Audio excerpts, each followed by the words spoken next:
श्री गुरुचरित्र अध्याय 6 मराठी भावार्थ। गोकर्ण महाबळेश्वरची कथा। श्री गणेशाय नमः।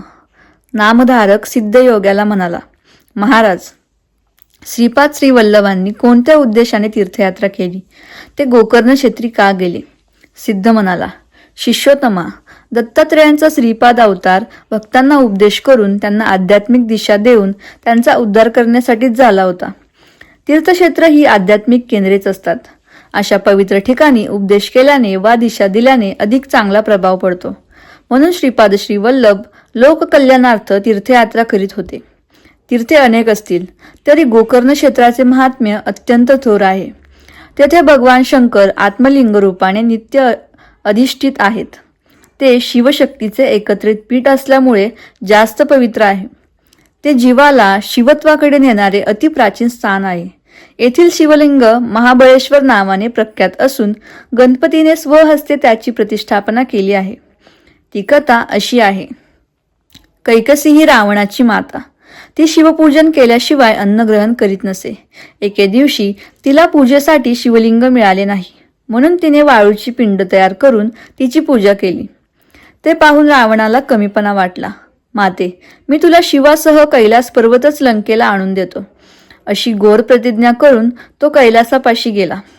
आपल्या 20 हातांनी कैलास पर्वत गदागदा हलवू लागला।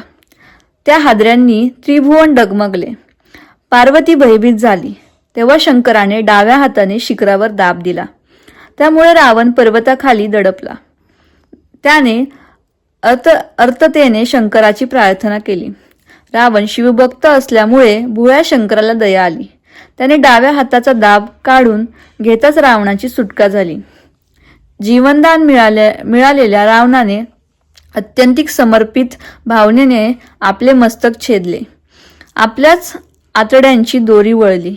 ती त्या मस्तकाला जोडून एक तंतुवाद्य तयार केले। त्याच्या साथीने त्याने 36 राग रगिन्यामध्ये सुस्वर गायन केले। त्याचा भक्तिभाव पाहून प्रसन्न झालेल्या शंकराने वर मागण्यास सांगितले।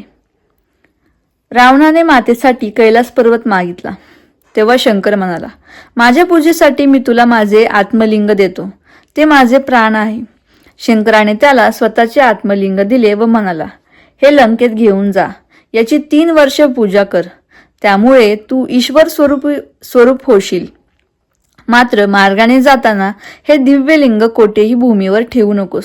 शिवाचे आत्मलिंग प्राप्त झाले म्हणून रावणाला खूपच आनंद झाला होता। शंकराला वंदन करून तो लंकेच्या दिशेने निघाला। ही वार्ता नारदांनी इंद्राला सांगताच तो भयभीत झाला।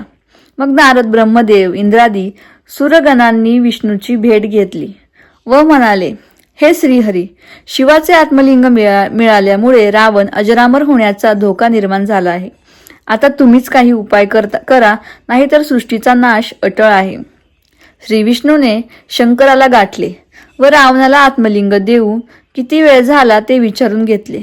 मग नारद आणि गणपतीला बोलवून काय युक्ती करायची ते नीट समजावून सांगितले। त्याप्रमाणे ते दोघे कामगिरीवर रवाना झाले। नारदांनी रावणाला गाठले। शिवाचे आत्मलिंग लाभले म्हणून त्याची खूप प्रशंसा केली। इकडे विष्णूने आपले सुदर्शन चक्र सूर्याकडे सोडून सूर्यास्ताचा आभास निर्माण केला। नारद म्हणाले, दशानना, सायंसंध्या न करताच पुढे जाणार काय? ब्राह्मणाने संध्येची वेळ शक्यतो मोडू नये। रावणाचा निरोप घेऊन नारद संध्येसाठी निघून गेला।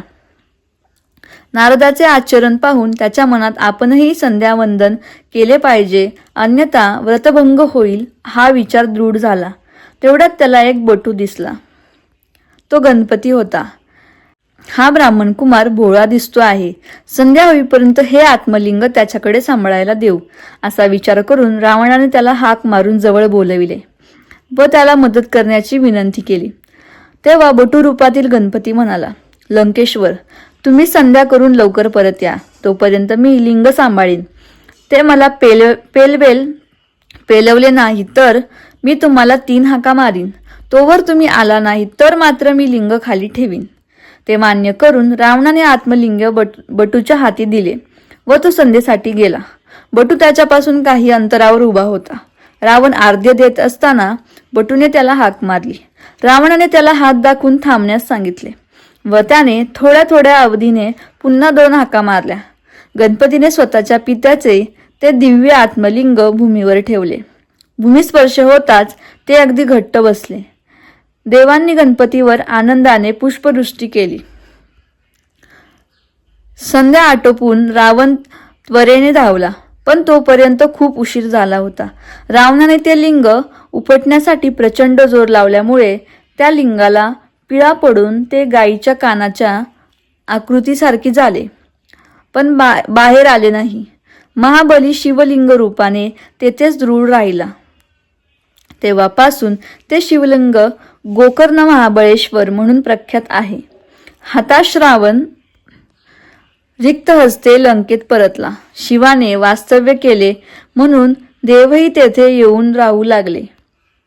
अशा प्रकारे 6वा अध्याय समाप्त. श्री गुरुदेव दत्त. व्हिडिओ आवडल्यास चॅनलला लाईक, शेअर आणि सबस्क्राईब करा.